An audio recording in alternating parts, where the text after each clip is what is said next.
안녕하세요. 3학년 정치화법 42번째 디딤 영상 시간입니다. 오늘은 형사 절차와 인권 보장에 대해서 공부하도록 하겠습니다. 먼저 교과서 144쪽에 있는 사례를 가지고 한번 같이 생각해 보는 시간을 갖도록 할게요. 자, 이럴 때는 어떻게 해야 하나요? 라는 질문을 던지고 있죠. 자, 먼저 나의 사례를 함께 보시기 바랍니다. 먼저 가 사례에서 경찰관은 강제로 여성의 가방을 검사할 수 있을까요? 자, 안 되죠. 상대방이 흉기나 폭탄을 소지하고 있다고 의심할 만한 상당한 이유가 있는 경우에는 그 조사를 위해 소지품의 안을 열어볼 것을 요구할 수 있지만은, 그러나 소지인이 거절하는 경우, 여기서 여자가 거절하는 경우에는 경찰관이 그 소지품을 강제로 열어보거나 열어볼 것을 강요하는 것은 허용되지 않습니다. 만약에 가방을 뒤지려면은 판사의 어떤 그런 수색영장이라든지 이런 영장을 받아야지 가능할 것 같습니다. 그 다음에 나의 사례를 봐주세요. 자, 나의 사례에서 경찰관은 강제로 남성을 체포하여 구속할 수 있을까요? 자, 역시 사람을 체포하려면 체포할 만한 사유가 분명히 있어야 되고, 또 검사의 청구에 의하여 판사가 발부한 체포영장이 있어야 됩니다. 그래서 체포한 사람에게는 범죄 사실의 요지와 체포 이유, 변호사를 선임할 수 있다는 것, 이런 어떤 적법한 체포의 절차가 이루어져야 되겠죠? 자, 그렇지 않으면은 위법 사항이 되겠습니다. 자, 이런 것과 관련된 것이 바로 형사 절차라고 볼 수 있는데, 바로 수사, 기소, 공판, 선고, 집행, 이런 과정이 어떻게 이루어지는지, 이런 형사 절차에 대해서 공부하도록 할 거고, 그 다음에 형사 절차의 결과 실형이 선고된다든지 집행유예, 선고유예, 이런 어떤 형의 선고라든지 가석방제도, 이런 내용에 대해서 공부하도록 하겠습니다. 소년 사건이 처리되는 과정, 좀 성인과 좀 다른 점이 있죠. 그래서 소년 사건이 어떻게 처리되는지, 이런 내용에 대해서 함께 공부하도록 하겠습니다. 그리고 형사 절차 단계에서의 인권보호 원칙, 제도, 이런 것들에 대해서, 그리고 범죄 피해자 등에 대한 구제 제도에 대해서 알아보는 시간을 갖도록 할게요. 자, 먼저 42 디딤 영상에서는 형사 절차에 대해서 간단히 살펴보도록 할게요.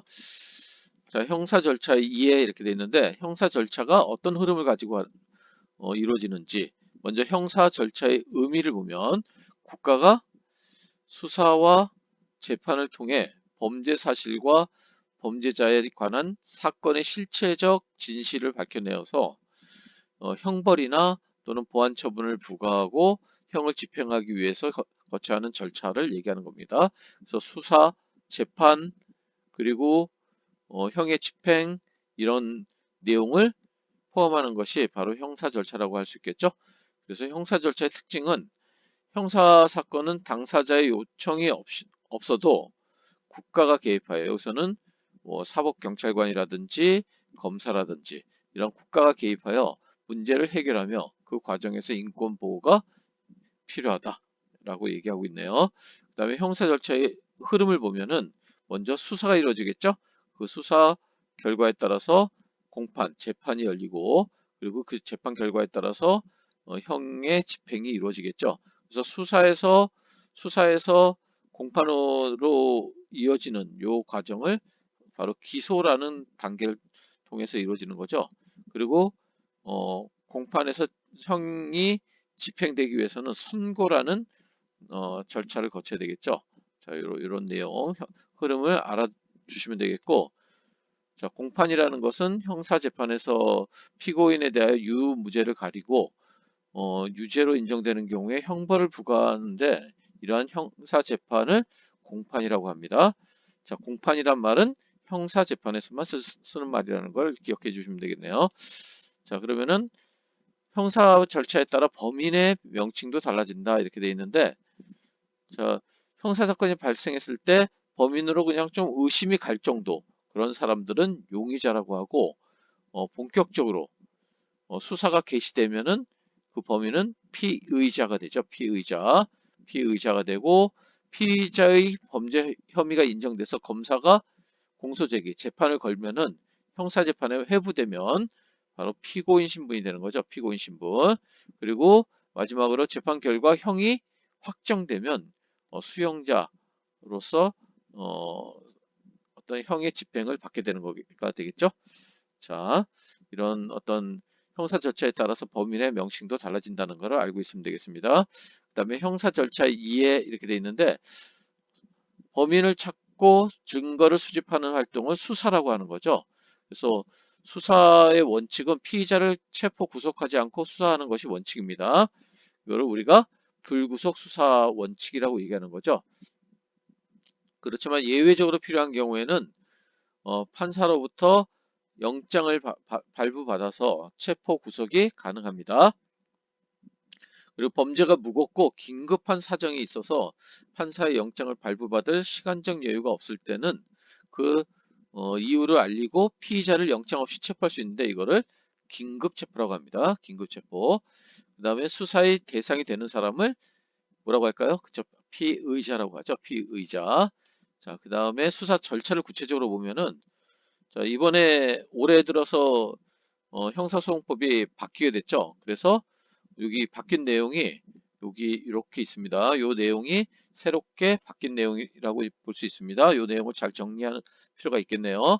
먼저 수사 개시는 고소, 고발, 현행범의 체포, 긴급 체포, 범인의 자수, 수사기관이 인지해서 수사 절차가 시작되는데 고소와 고발은 어떤 차이가 있냐면은 고소는 당사자 본인이 직접 하는 게 고소이고 고발은 제3자가 하는 게 고발입니다. 그런 차이가 있다는 거 알고 있으면 되겠고 수사는 1차적으로 그쵸 경찰관이 담당하고 경찰에서 담당하고 검사의 직접 수사는 제한된 범위에서 예를 들어서 어떤 부패 수사라든지 경제 수사라든지 이런 제한된 범위에서만 허용된다라고 얘기합니다. 예전에는 사법경찰관은 검사의 지휘 없이 수사의 개시와 진행을 할 수 있다라고 돼 있는데 예전에는 검사의 지휘를 받아서 수사한다라고 돼 있었죠. 이 점이 달라진 거죠. 그래서 수사는 1차적으로 사법경찰관이 담당한다는 점. 이것이 새로운 형사소송법의 어떤 중요한 포인트가 되겠습니다. 그래서 검사가 직접 수사를 개시할 수 있는 범죄는 일정한 사건으로 한정되면 아까 얘기했듯이 부패 사건이라든지 경제사범이라든지 이런 일정한 사건으로 한정되고 검사는 사법경찰관의 수사권이 적절하게 행사될 수 있도록 시정 조치를 요구한다든지 송치 사건 및 영장 신청 사건에 대한 보완 수사를 요구할 수 있는 그 정도에서 머무는 거지 검사가 직접 수사를 지휘할 수는 없다라는 거. 그 점이 바뀐 점이라고 얘기했습니다. 그리고 사법경찰관의 수사 종결 이렇게 되어 있는데 사법경찰관은 범죄를 수사한 후 범죄 혐의가 없다고 인정되는 경우에는 검찰 측에 그 사건을 넘기지 않을 수도 있다는 겁니다. 그걸 불송치 결정이라고 하는데 불송치 결정. 자, 이를 통해서 범죄 혐의가 있다고 인정되는 경우에는 검사에게 사건을 송치하고 그렇지 않으면은 불송치 결정을 함으로써 1차적으로 사법경찰관이 수사를 종결할 수 있는 그런 권한이 생겼다는 점이 바로 이번 형사소송법의 아주 중요한 내용이라고 볼 수 있겠죠. 1차적 수사 종결권이 사법경찰관에게 있다라는 것을 알고 있으면 되겠습니다. 그 다음에 검사의 수사 종결했는데 검사는 수사 결과 공소를 제기하거나 또는 불기소 처분, 이 사람은 죄가 없는 것 같아. 재판을 걸면 안 되겠네 하는 것이 불기소 처분입니다. 불기소 처분에 의해 수사를 종결할 수 있다. 공소 제기는 재판을 거는 걸 얘기하는 거죠. 자, 그래서 좀 더 알아보면 여기 고소, 고발 아까 얘기했듯이 범죄 자 이렇게 직접 하는 것이 고소고 그 다음에 제3자가 하는 것이 고발이라고 얘기했습니다. 그리고 검사가 공소를 제기하지 아니하는 처분을 하는 거 기소유예 혐의 없음 죄가 안 됨 이런 것들을 불기소 처분이라고 얘기합니다. 자 형사재판 절차를 보면은 기소는 바로 공소 제기라고 얘기할 수 있겠죠. 수사를 통해 피의자의 범죄 혐의가 인정될 때 검사가 법원에 형사 재판을 청구하는 행위를 얘기합니다. 그래서 기소 독점주의 요 얘기가 뭘까요? 바로 검사만이 기소할 수 있는 권한을 갖고 있다라는 의미가 되겠습니다. 굉장히 막강한 권한이 되겠죠. 그 다음에 법원에 의하여 진행되는 공소 제기 이후의 공판 절차가 형사재판입니다. 공판이란 말이 형사재판과 관련이 있다는 얘기를 했습니다. 피고인의 형사 책임 유무와 그 정도를 판단하는 일련의 소송 절차를 형사재판이라고 하고, 형사재판의 당사자는 누굴까요? 그쵸. 원고가 검사가 되고, 원고 검사가 이제 어떤 그 죄를 묻는 측면이 되는 거고, 피고인 죄를 저지른 사람이 되는 거죠. 여기서 또 피해자가 있겠죠. 피해자는 형사재판의 당사자가 아니라는 점을 기억해 주시기 바랍니다. 자, 그래서 이제 전체적인 그 공판 절차를 보면은 모두 절차 과정이 있어서 본격적인 심리 전에 이루어지는 절차를 얘기하는 겁니다.